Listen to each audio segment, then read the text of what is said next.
Dos Davao del Sur nandito. Oh, Canada!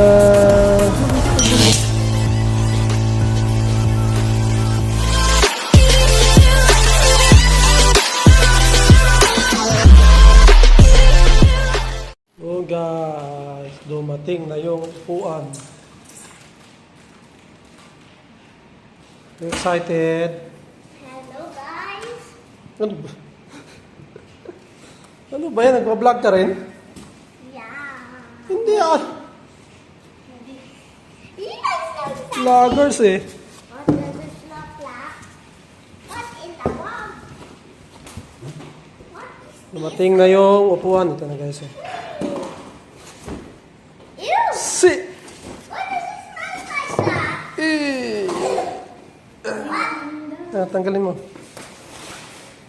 in the world? Yan yung isa guys oh. Ano naman yung isa? Eh! Ah! Ito! Isa. Tanggalin mo. Oh, sarap sa puwet! Yun na guys, dalawang upuan. Check. Where's my scissors? Upuan check. Yan, wala pa oh. Sa baba pa lang namin nilagay. Ay, dalawa lang pala. Oh, dalawa lang. Kaya ka tatlo. Yeah, dalawa lang. Sakto lang. Upuan check. Natutupi ito guys, kaya kung sakaling lilipat, maglilipat, madali lang itong ano yun, kasi natutupi. Ito yung lamesa namin, yan, yung lamesa. Natutupi rin yan, pati upuan natutupi. So lahat natutupi. Ngayon, nagluto tayo guys ng nilagang baka. Ayan. Nilagang baka ulam natin ngayon. Sabaw.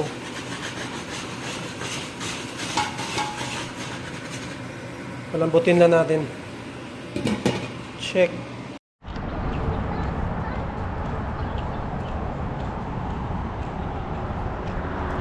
Oh, playground kami guys. Playground kami. Kasi maka-exercise din. Maglakad. Sama ko sila. Yun. Oh. Yun. Tingnan natin yung playground guys, yung malapit. Marami pang bata. Dito lang sa may malapit. Diyan lang kami nakatira oh. Tapos dito yung playground. Hindi mo na kami pupunta doon sa may Scarborough Town. Malayo-layo yun. Dito lang muna. Malapit na. Ganda ng panahon. At masyadong hangin. Kaya kung umangin man guys, hindi malamig. Ganda rin dito ng marami ng bata ngayon na nagbabike. Kasi nga sinusulit habang summer. Kasi pag winter na naman guys, balik na naman. Balik na naman sa trabaho, bahay lang. Hindi pa naman kami nakaranas kasi April lang kami dumating eh. Kaya pagdating namin, ano ba yan? Fall ba yan? Hindi pala fall, yung bago mag summer, spring. Ayun. Yung anak ko nagre-reklamo sa leggings niya eh, kasi nginginig daw siya. Maarte talaga yan, hindi siya nagsusuot ng mga leggings kasi nginginig daw siya sa Makati. Hindi naman po pwede kasi nga malamig nga eh. Gusto niya laging mag-short or pantalon na yung mga gamit niya, marami siyang leggings eh. Kailangan yun kasi pag winter kailangan naka-leggings ka talaga para protection mo rin sa lamig. Nandito na tayo guys sa playground. Ayun na oh. Pinupuntahan namin lagi ito yung nakaraan pa. Yung mga tindahan dito, gilid. Mga condo na yan guys. Bila. Pati doon. Marami-rami ring bata oh. Nagpi-play.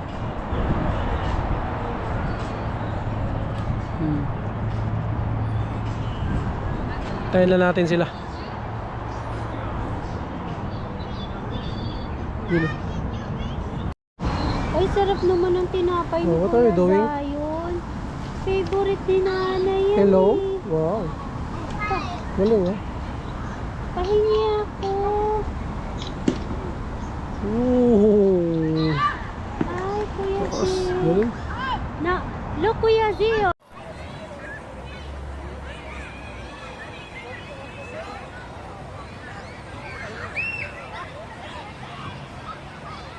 Yes, naglalaro na.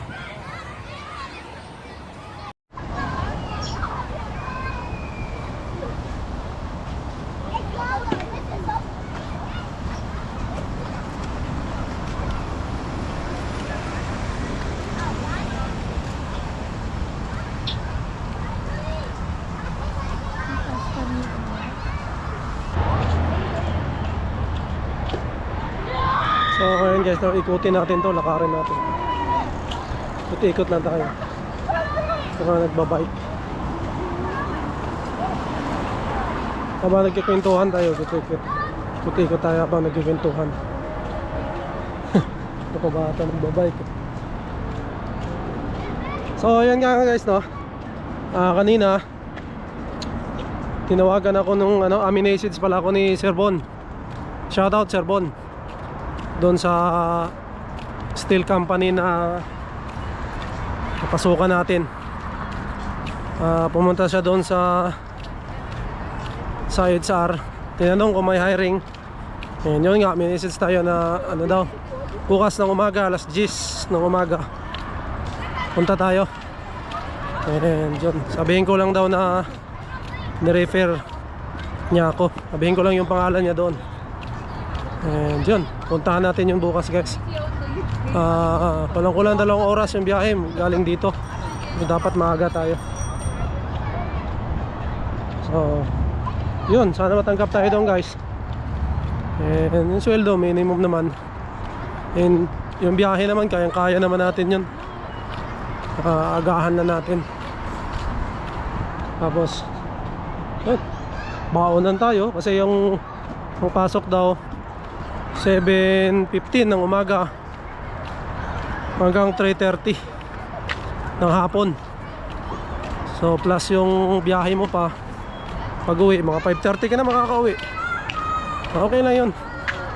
School lang tayo experience guys. Kasi yun yung unang tatanggap sa atin. Yun yung unang trabahoin natin. And marami pa namang darating na mga opportunity siguro, mga trabahong iba, pero pansamantala yan muna. Masaya ako at nga may mga gustong tumulong. Nakilala ko lang isa doon sa sa mga Bisaya na group.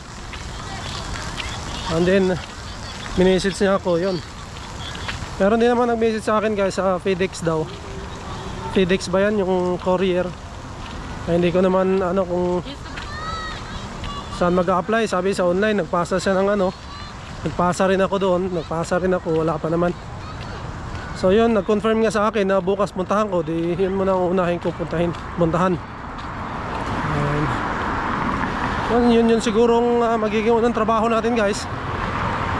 Pag natanggap din tayo. Pero malamang naman mukhang matatanggap tayo doon. So sana ba-vlog din natin bukas guys, papunta natin doon. At doon natin makikita rin kung gaano kalayo talaga. And hanap tayo ng paraan para mapabilis yung biyahe o kung saan yung mas mabilis. And ang problema ko lang kasi doon guys, yung sakayan ng bus. Siyempre kung 7 ang pasok, dapat mga alas 5 makaalis na ako. Tapos kung anong oras yung bus ba, may sakayan na ba ng alas 5, titignan ko pa yan. So yun ang update ng ating mga trabaho guys sa dito sa lugar ko. Dito kasi sa malapit wala talaga eh. Wala akong mahanap talaga. And shoutout pala kay Nardino TV. Nasa busy sila. Yun. Nakachat ko sa kahapon and marami siyang tips na binigay sa akin and natututo tayo ng mga iba't ibang paraan kung paano maging PR. Yun nga, sinabi niya sa akin niya, aralin ko yung PNP, Provincial Nominee Program, dito sa Ontario. So doon ko titignan kung pasok yung aking experience, kung anong mga requirements. Yun, salamat na Nardino TV. Salamat bro. And sa yung mga tips. And yun, yung magandang kwentuhan natin. I would send you to the father below. Thank you. Salamat sa magandang mga tips na binigay mo. And sana bro, ma-PR din kami soon. Yun nga, kailangan ng aralin talaga. Road to 400 na tayo. So maraming salamat. And yun, patuloy lang tayong mag-upload dito ng mga karanasan natin sa Canada. And yun, parang diaries lang din naman din to guys, para sa amin, sa pamilya rin namin. I-share lang natin yung ating mga karanasan dito and kung paano tayo makatulong sa ating mga ibang kababayan na nandito. At yung mga parating din,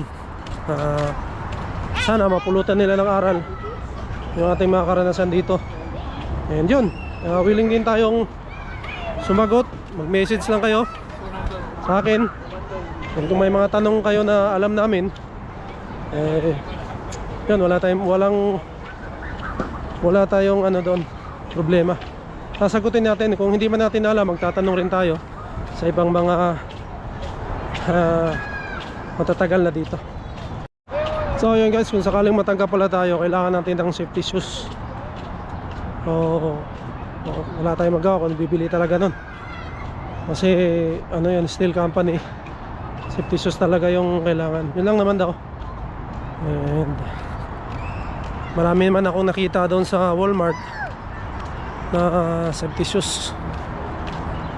Mayroon namang nagbibenta sa akin ng second hand, 9.5, $40 lang yung benta niya eh. Kaya lang hindi ko alam kung magkakasya yan sa akin kasi parang masikip. Sinukat ko kasi doon sa Walmart yung 9, masikip eh. So mahirap gumalaw. So yung 10, sinukat ko yung 10, maganda. Kagalaw ako. So syempre, bilhin natin yung comfortable sa paa natin kasi nga natrabaho tayo, lakad-lakad dyan sigurado yung sa mahabang oras.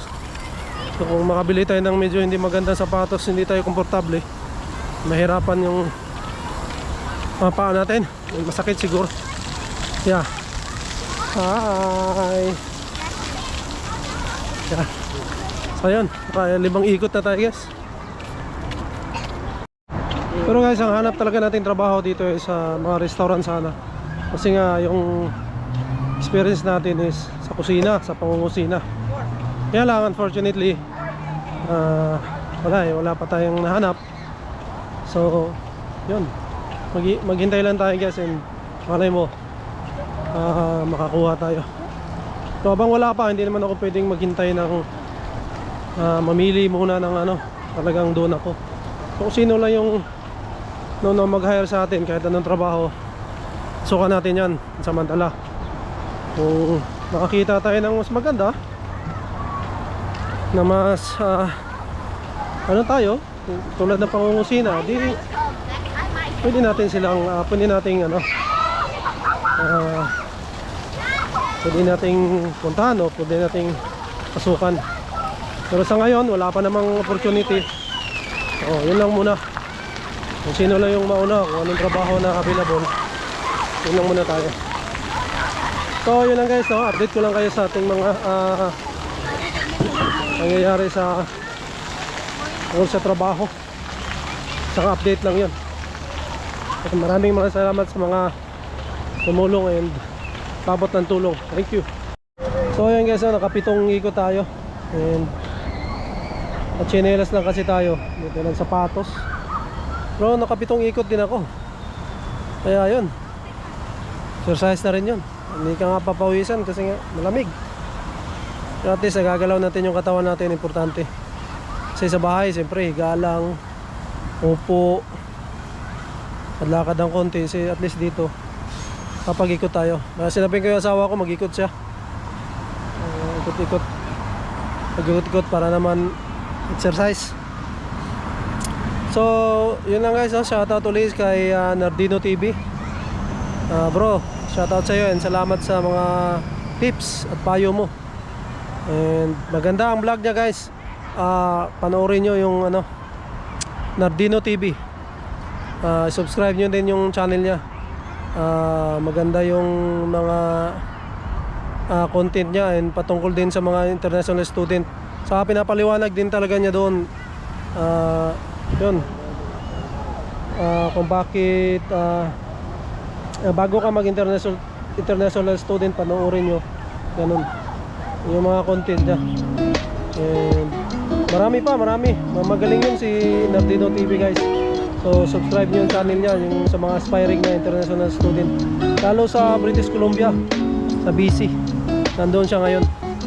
So yun lang guys, no? Chill muna tayo habang naghihintay tayo sa anak natin na mapagod, then magyaya ng umuwi kasi anong oras na din, maya uwi na rin kami.